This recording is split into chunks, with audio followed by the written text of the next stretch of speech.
하나, 둘, 셋. 요즘 저는 행복해요. 물론 불안과 걱정에 휩싸일 때도 있긴 하지만 예전보다는 빨리 벗어날 수 있게 됐고 확실히 행복감을 자주 느끼고 살고 있어요.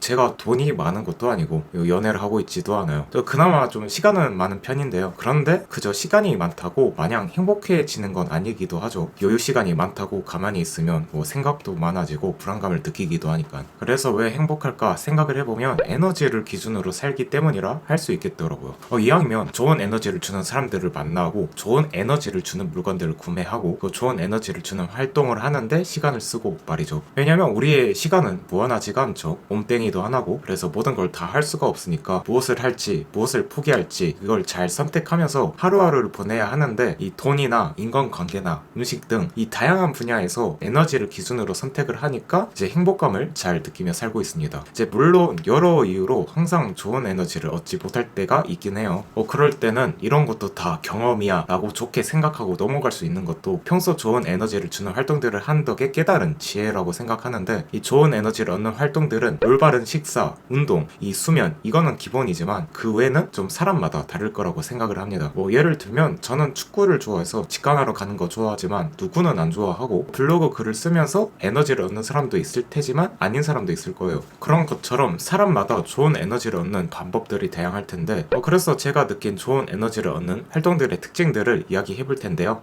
첫 번째는 자기 주도성입니다. 저에게 에너지라는 기준을 알려준 책 더 시스템의 작가 스컷 애덤스는 이 만화를 그리거나 블로그 글을 쓰는 등 나만의 일이라고 부르는 일을 시작하며 삶의 활력을 얻을 수 있었다고 합니다. 본인이 이 일을 하기로 선택했다는 그 생각이 에너지를 주는 거죠. 저는 이걸 자기 주도성이라고 말하는데, 그래서 일보다는 취미생활에서 즐거움을 느끼기 쉽다고 해요. 취미생활을 결국 내가 하고 싶어서 선택한 일이기 때문에, 그래서 누가 시켜서 하는 일이라면 자기 주도성이 떨어지는데, 지금 생각나는 예시가 독서가 제 취미지만 취미여도 누가 시키면 재밌진 않았어요. 어릴 때 학교에서 독후감 쓰라 해서 책을 읽었긴 한데, 물론 그렇게라도 책을 읽은 게 지금 도움이 되지 않았을까 이런 생각도 들긴 하지만 당시엔 막 그렇게 즐겁지 않았던 걸로 기억을 해요. 부담스러운 일이었죠. 일이나 그런 취미뿐만 아니라 인간관계에서도 자기 주도성이 도움이 되는 것 같아요. 과거에 저는 좀 관계에 있어서 좀 수동적이었어서 이성에게나 친구들이나 함께 있고 싶지만 하고 먼저 나서면 리더십 같은 게 필요하고 귀찮다고 느끼다 보니까 굳이 제가 나서지 않고 누군가 저를 불러주길 바랬는데, 안 불러주면 혼자가 되는 거죠. 내 마음에 솔직하지 못하니 후회가 되었던 기억이 있는데, 귀찮음이 있더라도 자기 주도성을 가지고 같이 하고 싶은 게 있으면 연락을 먼저 하는 게 좋구나, 이걸 느꼈습니다. 두 번째론 밖에 나가고 싶어져요. 활기, 살아갈 의욕이 생기고 다음에도 이걸 하고 싶은 기분이 듭니다. 인간관계에서 호감 있는 사람이라면 다음에도 다시 만나고 싶고, 별로 안 좋아하는 사람들을 만나야 한다면 괜히 안 나갈 핑계를 대고 싶어지고, 피할 수 있으면 피하고 싶잖아요. 그런 거죠. 그래서 그런 것처럼 취미생활이나 일에서도 다음에 하고 싶은 일이 나에게 좋은 에너지를 주는 활동입니다. 단 과유불급이라고 좋은 에너지를 주더라도 오버트레이닝을 하면 안 되겠죠.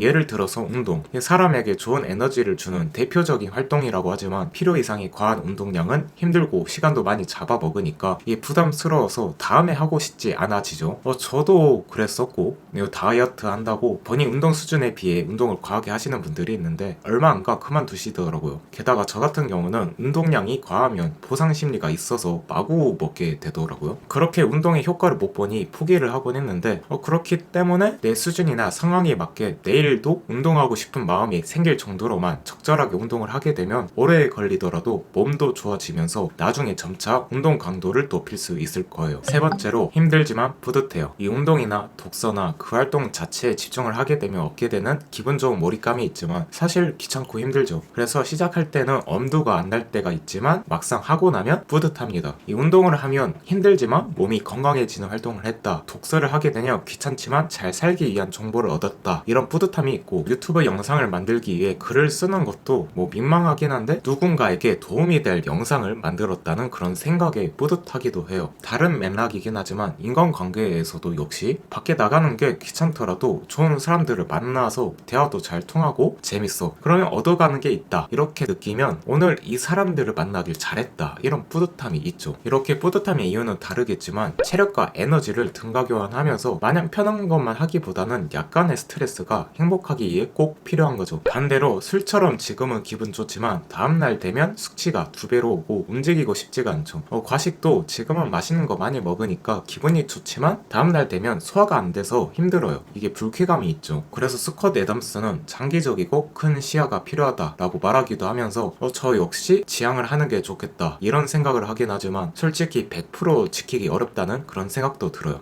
특히 제가 그래서 그런데요. 이 뭐랄까 과식이나 과음은 문제지만 맛있는 음식의 즐거움이라던가 그리고 제가 술에 약해서 뭐 자주 술을 하진 않지만 이 술 한 잔의 상쾌함을 알거든요. 이걸 무조건 안 한다 이런 식으로 억제하면 겁나 스트레스에 미칠 것이 분명하기 때문에 중요한 건 에너지에 초점을 두는 거지 억제가 아니거든요. 그렇지만 지금은 힘들지만 나중에 뿌듯함을 주는 것과 지금은 기분이 좋더라도 나중에 불쾌감을 주는 것을 잘 구분해서 이 전자의 비율을 좀 더 높이고 후자는 아예 없애기보다는 과하면 줄여보려 노력하는 절제력이 필요하겠죠. 이렇게 제가 생각한 좋은 에너지를 주는 활동들의 특징을 이야기해봤는데요. 사실 이렇게 마무리를 하면서 트렌드를 신경 쓰지 말고 나의 내면에 집중해서 나에게 좋은 에너지를 주는 활동들을 찾자 이런 말로 마무리를 하려 했는데 최근에 나 혼자 산다의 전현무님이 심리 상담을 받으러 갔는데 전현무님이 트민남이라고 트렌드에 민감해서 인스타도 자주 하는 그런 컨셉이잖아요. 그래서 전신과 선생님이 트렌드를 좇지 말고 내면에 집중하세요 이렇게 말씀을 하시지 않을까 싶었는데 트렌드를 계속 좇아도 된다 이렇게 말씀을 해주시더라고요.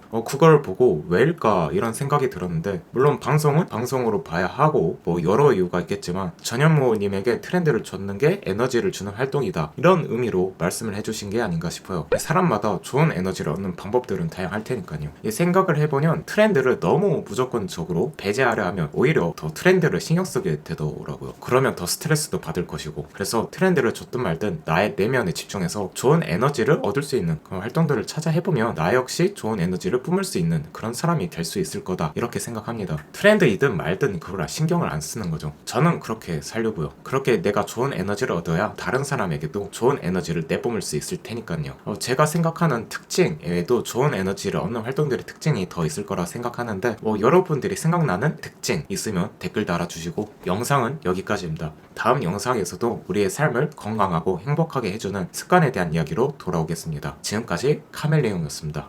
조, 댓, 구, 알 끝!